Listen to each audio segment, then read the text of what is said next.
Now, and I think I understand, I wanted you to clarify that earlier on. You said the registration of those vehicles happened even though the vehicles were with Matlala. Yes, they were registered into the EMPD's books, or whatever that means, yes. But they remained with Matlala. No, not EMPD books. They were registered at cities, the proxy. Okay. Yes. So those were registered as to become officially on the E80s. They became City of Ekurhuleni motor vehicles, but they were sitting with Matlala. We have not yet received them. You are correct. You never took them. Yes, yes, you are correct. So what it means is, for a period, a private entity was sitting with vehicles of the city because they are registered as the city's vehicles. Remember the process. The answer has to be yes. I have to insist. The answer has to be yes. For this process, yes, because we didn't receive them. So, Cat Matlala for VIP, Cat VIP, for a period, had in its collection of vehicles that were registered in the name of the city. So if they are stopped on the road, that vehicle, if it is checked, would appear on E80s, would appear as an EMPD vehicle or city vehicle. Yes, if they're driving, you're correct. You're correct. You're correct. Okay. Right. Yes, yes. And what was the reason for registering them before they were handed over? What was a compelling reason? Because I've bought only one car in my life. Yes. I know it gets registered and then it gets handed over to me. Yes, Chris said he's still busy processing. He's still busy with the process. And I was pushing him this fine. I said, no. You mustn't rush. The process must be followed. You see, he knows the processes and everything. My question is, why were these vehicles not handed over to the municipality, and then when they are under the control of the municipality, when you know what's happening with them, where are they going? What are they being driven for? Who's using them? Why couldn't that be done?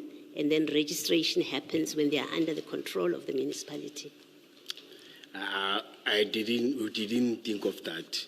You see, you are correct when you say they were under the private with the name of an institution. You see, but we wanted them to be donated when everything's finalized. But what you are raising is true. Driving with the name, but I didn't even ask, are you driving or are you parking them? You see, do you know what they were used for in the period after they were registered in the name of the city? No, I'm not aware. No. Have you asked Mr. Matlala, what did you do with these vehicles in the time that they were still registered with the city? When we communicated, he was asking about the process, but I never asked him, what are you doing with those vehicles? What? I never asked that. So if those vehicles were involved in criminal activity, sitting there, you have no idea? I think we will, because any vehicle that is detected to a crime, it goes direct to Chris. Chris is able to detect all those vehicles. You don't know. As you sit there. Or me, I don't know. Yes. You have no idea. Yes. And yet you are the official that caused these vehicles to be registered while sitting with a private security company, and you don't, once you have registered them, you don't check what's going on with these vehicles. No, Commissioner, to be honest, I thought this process is going to be a process of a week or 2 or 3 weeks. I never thought even it's going to have some delays. I thought it's going to be 1, 2, because of the excitement. There's a letter. He said he needs the letter, and then he's going to finalize the process. When I asked him, no, now there's a process, that's where I saw it's going to, you see. Why were these vehicles registered back to Mr. Matlala's company from the city? There was noise now. As I've said that. Sorry, there was what? No, as I've said that Rev of Peace, Deputy Chief Rev, went to Chris, according to Chris, and told Chris, you see, and asked about the vehicles and raised all these issues. Then Chris came to, Mr. Mzolo informed me, hey, there's a noise about this process of yours. But Chris told me that Deputy Chief of Police, Rev. Peace, came to him complaining about vehicles and everything, you see. Then there was this disappointment, and he said, no, I don't want stories. But from my side, there was this disappointment and said, no, it's fine, no, at least cancel this thing.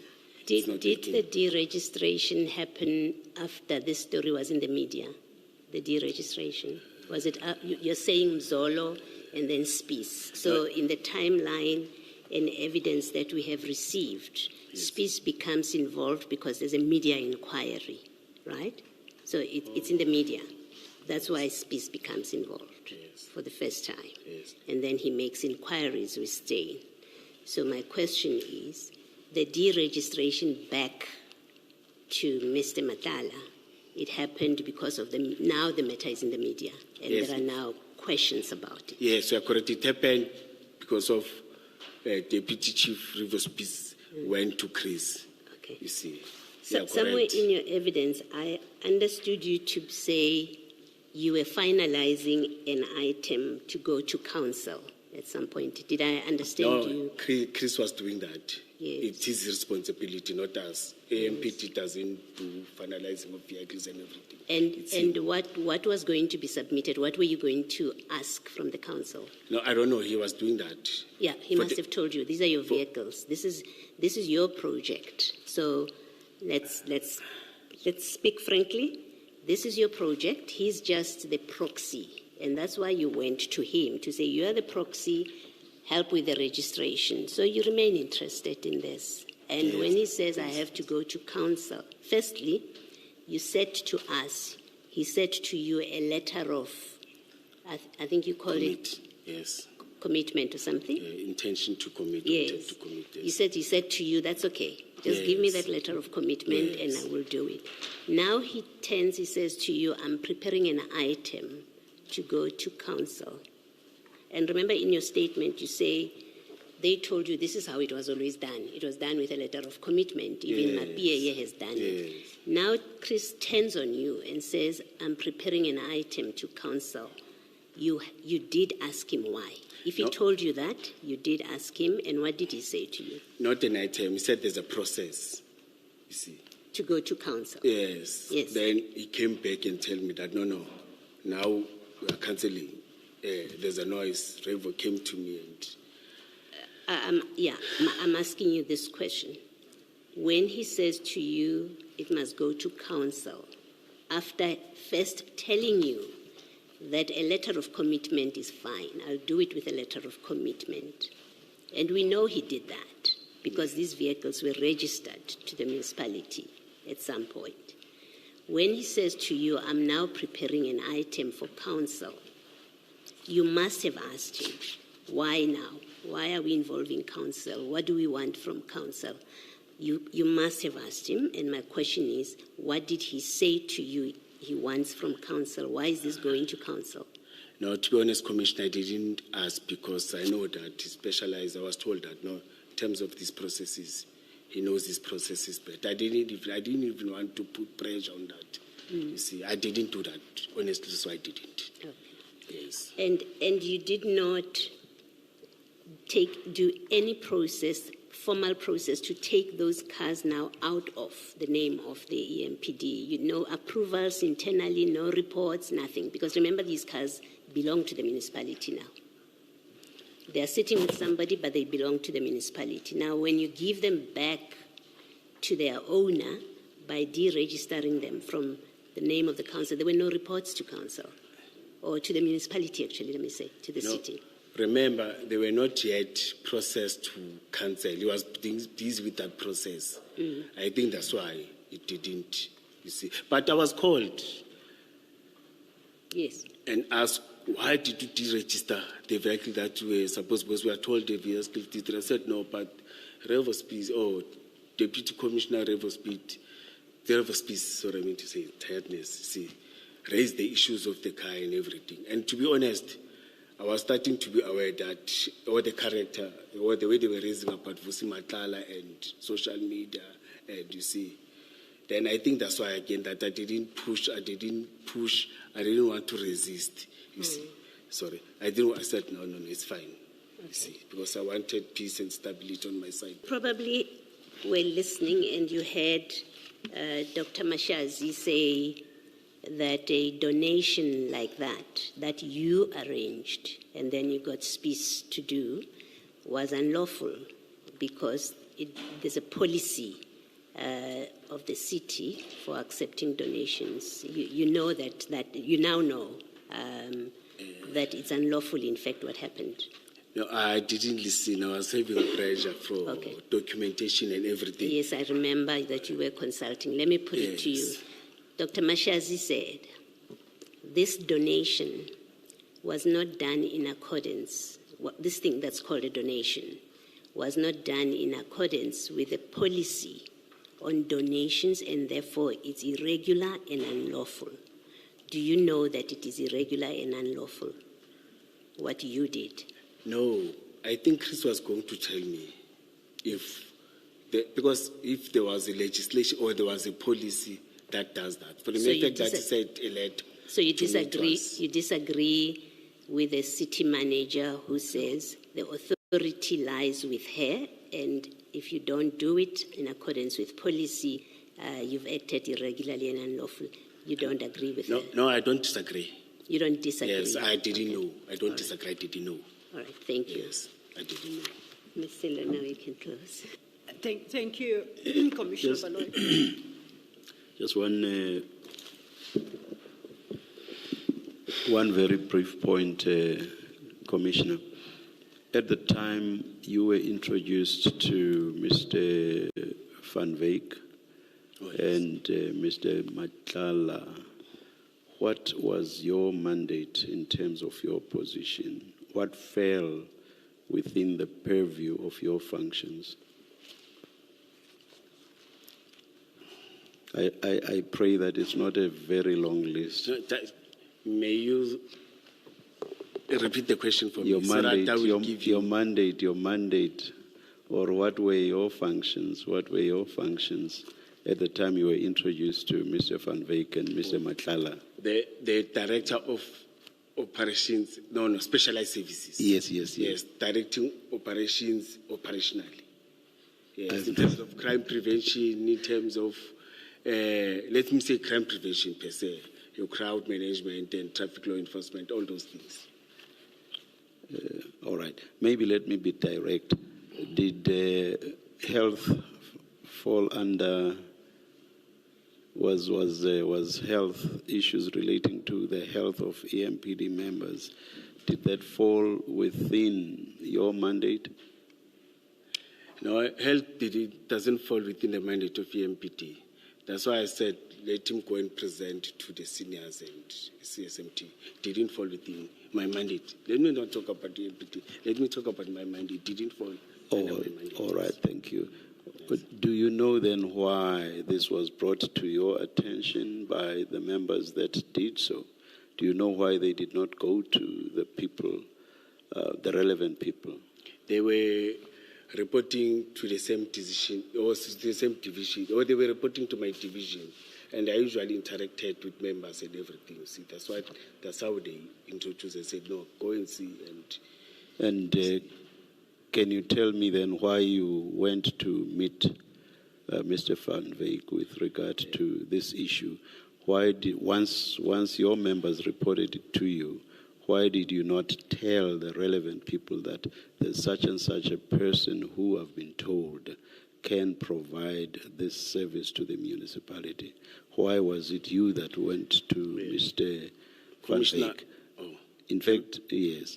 In fact, my question actually relates to both. You are the one that goes and meets Mr. Matlala. You are the one that goes and meets Mr. Van Wyk. But let's just focus on Mr. Van Wyk. Yes. No, why did you go there? Why did you not tell? Once you are told by your members, why don't you tell the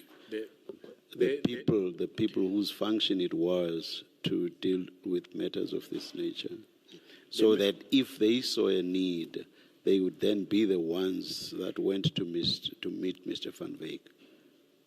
Why was it your business to go and meet Mr. Van Wyk?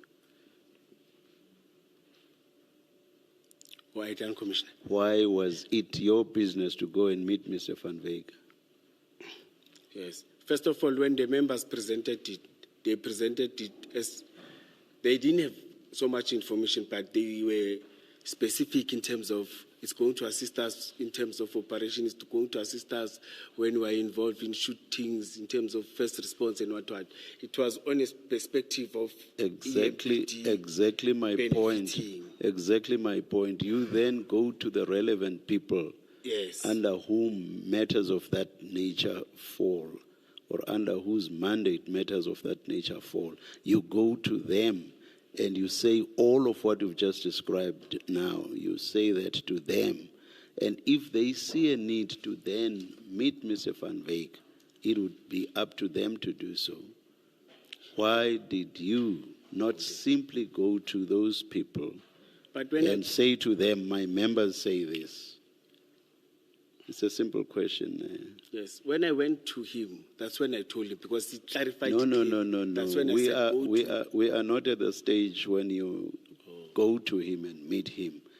I'm saying, why did you not simply go to the people whose mandate it was to deal with matters of this nature? Why did you not do that? And Why was it your business to go to Mr. No, Van Wyk? by that Because time- it would be them, once you detail all of the things that your members detail to you, it would be for those whose mandate this was to then consider whether it was worth their while to go meet Mr. Van. Why did you not do that? Why did you not go to these relevant people? And even now, Commissioner, if I can tell, I don't even know the person who left that mandate within. Please repeat that. Even if I can tell you now, I don't even know the specific person who have done that mandate within. No. city. Come on, please be Because serious. it's something that Commissioner, has to do Commissioner, with insurance. It's something that has to do with operation tactical. Commissioner, It's Commissioner. mixed. It involves different. Commissioner, please. You cannot seriously say you do not know who the people are.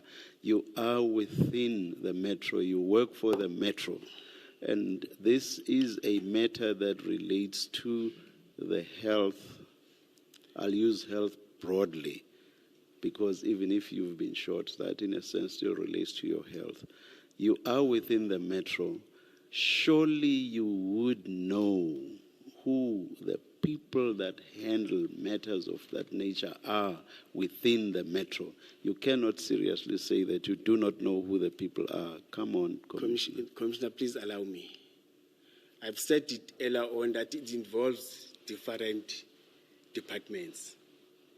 EMPD, it's your human resource, it's your health, but health, the mandate, it's limited because health deals with primary health care, clinics and everything. That's why I said you must go and present where there's everyone. From that side, at least you'll have clue and clarity. Are you saying that there wasn't one central or focal point For within the entire metro? No, One focal point relating to, or that handled matters relating to health. Are you suggesting that?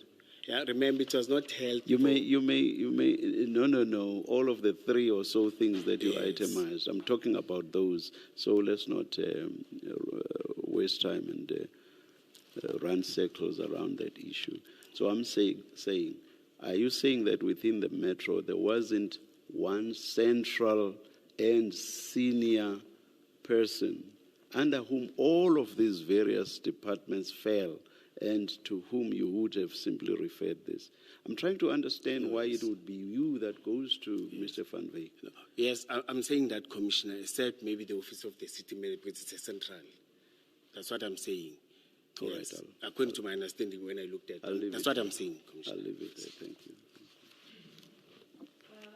Thank you, Chair. It's 8:30. I'm finished.